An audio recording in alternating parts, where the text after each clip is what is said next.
Mga hayop na mukhang ordinaryo lamang pero tahimik na sinisira ang kalikasan.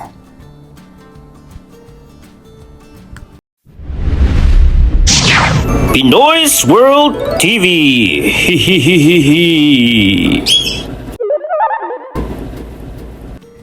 Number 15. Black Chin Tilapia.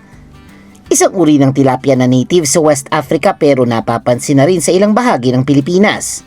Ang kakaiba sa isdang ito, kaya nitong mabuhay sa tubig tabang, maalat-alat at maging sa estuary o bunganga ng ilog.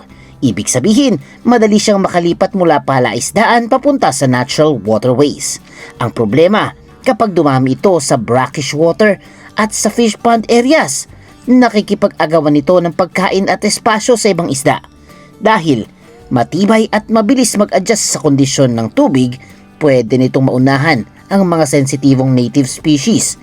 Hindi ito dapat itapon o pakawalan sa ilog dahil ang isang maliit na populasyon kapag nakahanap ng tamang lugar, pwedeng lumaki ng hindi agad napapansin. Number 14. Eastern Mosquito Fish. Ito'y maliit na isda na pinakilala sa maraming bansa bilang panlaban sa lamok. Sa unang tingin, mukhang magandang intensyon. Kakainin nito ang larvae ng lamok para mabawasan ang sakit tulad ng malaria at dengue. Pero ang kapalit, ang mosquito fish agresibo para sa liit nito. Kumakain ito ng itlog ng larvae ng ibang aquatic animals at pwedeng makaapekto sa native small fishes, tadpoles at beneficial insects.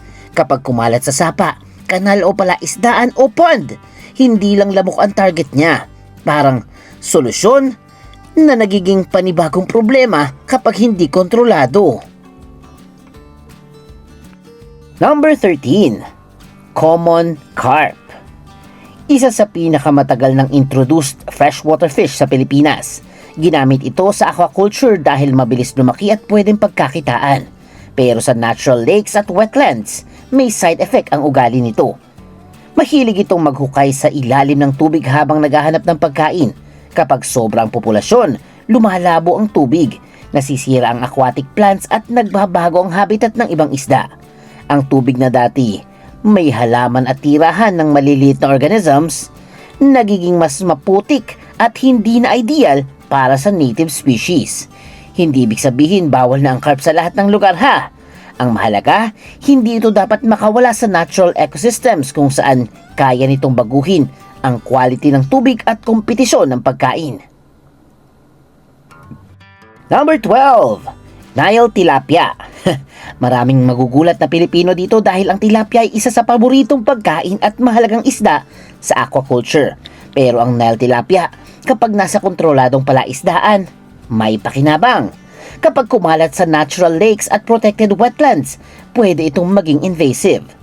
Napakabilis nitong dumami dahil mouth brooder ito. Iniingatan na magulang ang itlog at supling sa bibig, kaya mas mataas ang survival rate. Omnivorous din ito. Ibig sabihin, malawak ang kinakain. Kapag sumobra sa natural waters, pwede itong maging out competition for native fish. Lalo na ang mga endemic na species na mahina ang reproduction o maliit ang natural habitat. Kaya ang issue ay hindi tilapia is bad. Ang issue ay tilapia in the wrong place is bad, or if uncontrolled numbers can become a very, very big problem. Number 11. Thigh catfish or walking catfish. Ito'y kilala sa tibay. Kaya nitong mabuhay sa putikan, mababang oxygen at minsan nakakalipat pa sa basang lupa kapag tag-ulan. Dahil dito, kapag nakawala sa palaisdaan, madali itong makapasok sa kanal, palayan, sapa at pond. Ang problema nito, predator ito at maaaring kumain ng maliliit na isda, itlog at iba pang aquatic animals. May mga ulat din na nakakaapekto ito sa native catfish dahil sa kompetisyon. Sa madaling salita, parang survivor fish siya. Ang tibay niya ang dahilan kung bakit naging popular sa aquaculture. Pero yun din ang dahilan kung bakit delikado ito kapag nakawala sa wild. Number 10. Chinese soft-shell turtle. Ito'y kakaiba ang itsura. Flat ang katawan, mahaba ang leeg at parang may maliit na snorkel ang ilong. Sa ilang lugar sa Central Luzon, naging issue ito dahil nakakapasok ito sa aquaculture areas at wetlands. Predator ito na kumakain ng isda, itlog at maliliit din na aquatic animals. Kapag dumami sa fish ponds, pwedeng mapinsala ang kabuhayan ng mga nag-aalaga ng bangus at tilapia fingerlings. Sa natural habitats naman, pwede nitong maagaw ang pagkain at lugar sa native turtles at iba pang wildlife. Dahil tahimik itong gumagalaw at madalas nakabaon sa putik, hindi agad napapansin ang pagdami. Kapag nakita na ang epekto, minsan malaki na ang populasyon nila. Number 9. Finlayson's squirrel. Ito'y hindi native sa Pilipinas. Maganda ito tingnan dahil makulay at cute, kaya madaling isipin na harmless. Pero sa biodiversity, hindi sapat ang cute. Ang isang hayop para hayaan itong kumalat. May mga report ng sightings nito sa ilang urban at semi-urban areas. Ang concern, pwede itong makipagkompetensya sa native wildlife para sa pagkain at pugad. Ang squirrels ay marunong umakyat, magnakaw ng prutas, buto at minsan nakakaapekto sa itlog o nesting success ng ibon. Kung may exotic pet na nakatakas o pinakawalan, hindi yun simpleng nakaalis lang.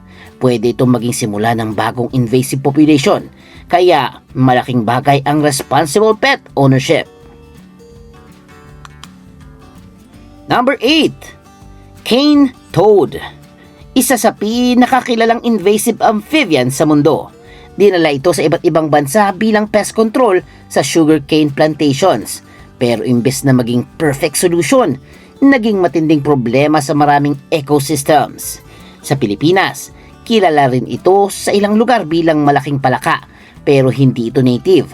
May lason ang cane toad sa balat at gland sa likod ng ulo. Kapag kinain ng aso, pusa o wildlife, pwede nitong malason ang mga ito. Kumakain din ito ng insects at maliliit na hayop, kaya nakakaapekto sa natural food web. Ang pinakamahirap, mabilis itong dumami. Isang female cane toad kayang mangitlog ng libo-libo. Kapag nasa tamang bansang lugar, mabilis kumalat ang populasyon nila. Number 7. Chinese tiger frog. Ito ay pinakakilala bilang pagkain at frog farming species. Malaki ito kumpara sa maraming native frogs at dahil doon, may advantage ito sa pagkain at survival. Kapag nakawala sa farms o napunta sa wetlands, pwede itong kumalat. Ang mga palaka ay hindi lang tagakain ng lamok or insekto. Mahalaga sila sa ecosystems bilang predator at prey. Kapag pumasok ang mas malaki at mas agresibong introduced frog, pwede nitong kainin ang mas maliliit na native frogs, tadpoles, insects at iba pang organisms. Maaari rin ito magdala ng pathogens na hindi sanay ang lokal amphibians. Ang bansang tulad natin, sa Pilipinas na maraming endemic frogs, ang pagkalat ng non-native frogs seryosong banta. Number 6. Oriental house rat. Isa sa pinaka-successful na invasive animal sa buong mundo. Sa Pilipinas, ang Oriental house rat ay matagal nang kasama sa problema ng agriculture at kabahayan. Hindi lang ito istorbo sa bahay. Malaking perwisyo ito sa palayan, maisan, imbakan ng pagkain at poultry o livestock areas. Kumakain ito ng pananim, sumisira ng gamit at pwedeng magdala ng sakit. Sa mga isla, ang invasive rats ay mas delikado pa dahil kaya nilang kumain ng itlog at sisiw ng ground nesting birds, reptiles at iba pang wildlife. Ang dahilan kung bakit mahirap silang kontrolin? Napakabilis nilang dumami, matalino at kayang mabuhay malapit sa tao. Kapag maraming basura at exposed na pagkain, lalo silang dumarami. Number 5. Giant African land snail. Ito isa sa pinakamalaking land snail sa buong mundo.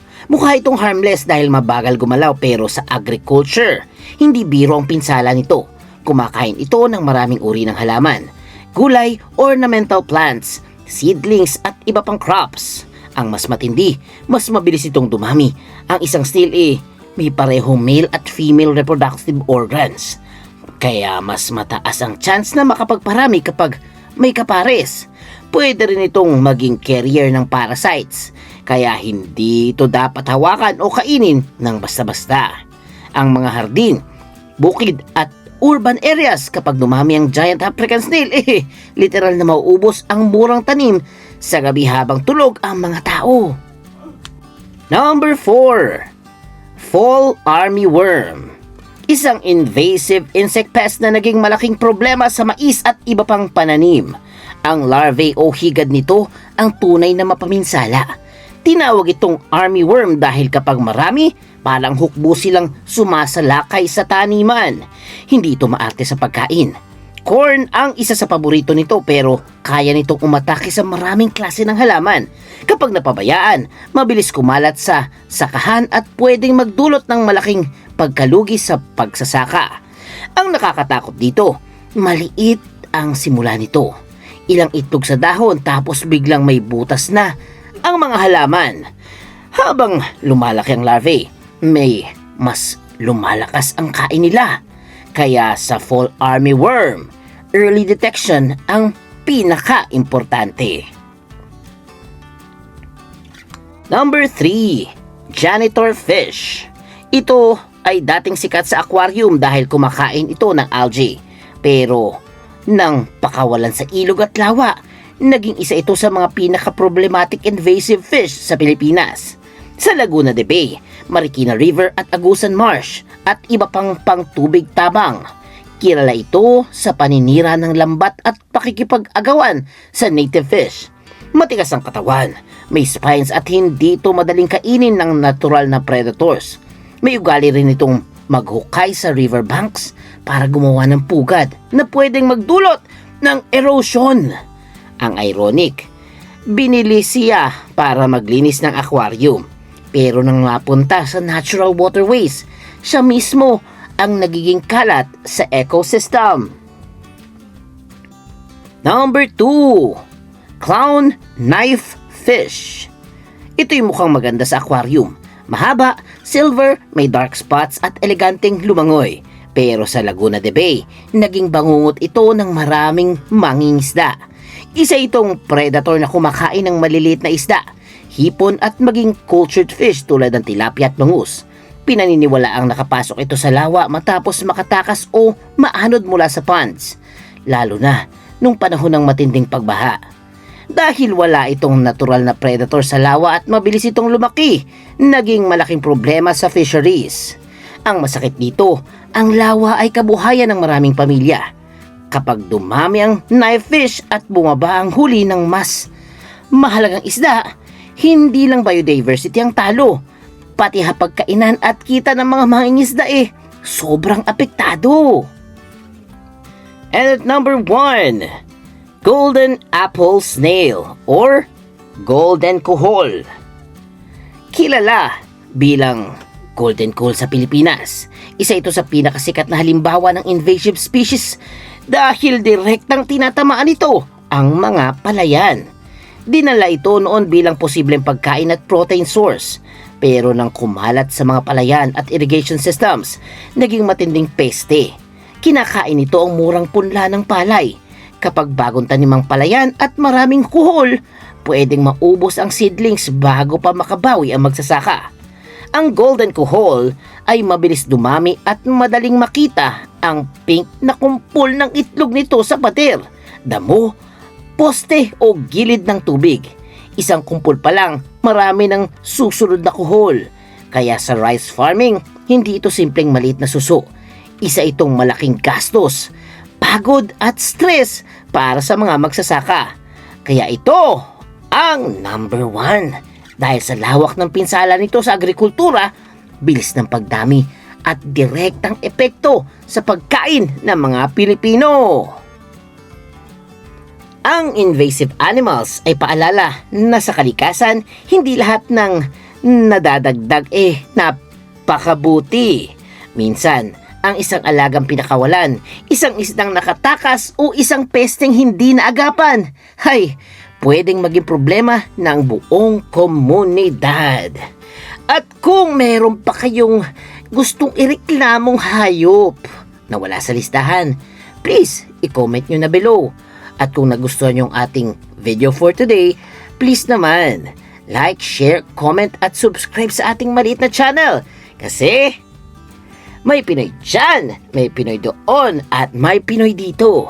At syempre, may Pinoy's World TV. Mag-subscribe, like, share, and comment na lang ha. Goodbye guys!